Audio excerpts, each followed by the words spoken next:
Hey, I'm Marc Scott, and this week we're talking about the art of the follow-up.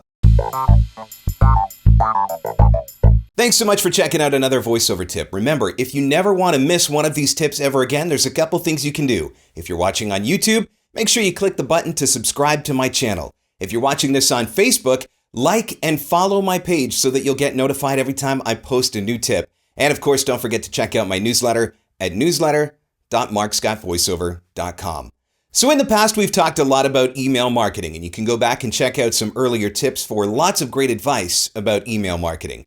One of the things that we have talked about is the fact that 80% of sales happen between the 5th and the 12th contact. So what does that mean? It means that you can't just send one email and then forget about it and hope for the best. You're going to have to consistently follow up and keep a conversation going to build a relationship with the prospect if you're going to convert them to a client. How do you do that though? 5 to 12 touches seems like an awful lot for people. And that does not mean that you have to send 5 to 12 emails saying, hire me for your voiceover, or 5 to 12 emails saying, do you have any voiceover work for me? I'm talking about 5 to 12 touches that help to establish a relationship. So you send out that introductory email. And in an ideal world, once you send out that introductory email, you're going to receive a response from that lead. And they're going to ask you a question. And from that question, you're going to begin to start a conversation. This is the way that we always hope that it works. And sometimes it does work this way, but sometimes it doesn't. So what do you do when it doesn't? Well, after I send an introductory email, I will usually follow up within about a week just to confirm that they did receive my initial email. And then I'll ask a question. Some sort of a question to try and spark a conversation.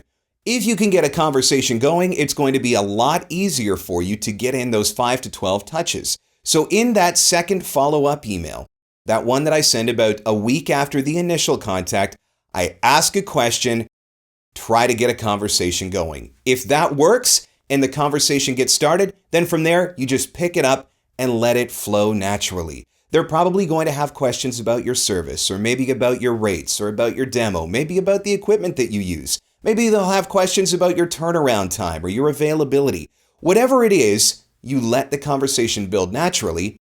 And as that conversation continues, you're going to get in those 5 to 12 touches that are sometimes required in order to convert a lead to a prospect to a client. And remember, not every time it's going to work this way. I have sent out that initial introductory email and booked jobs immediately.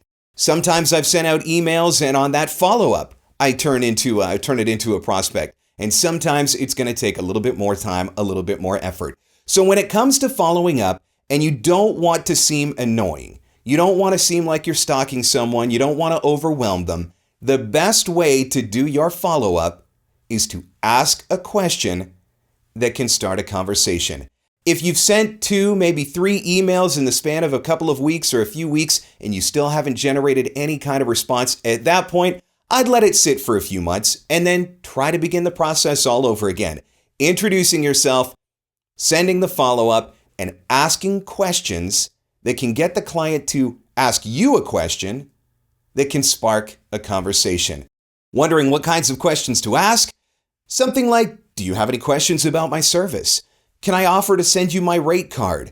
Just questions that will spark a conversation that will allow you to tell them a little bit more about yourself, and also at the same time, because remember, it's not all about you, determine a little bit more about their needs and what they're looking for in a voice actor. From there, you can get a great conversation going, build a great rapport with them, begin to establish a relationship, and ultimately, you will convert them from a lead to a prospect to a client.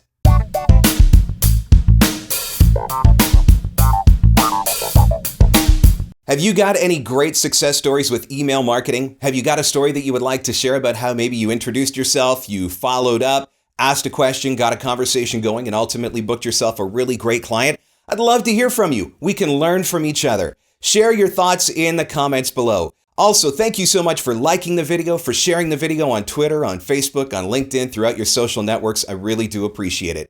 If you're looking for more voiceover advice and help growing your business, make sure you check out my voiceover blog. Plenty of free content there at marcscottvoiceover.com.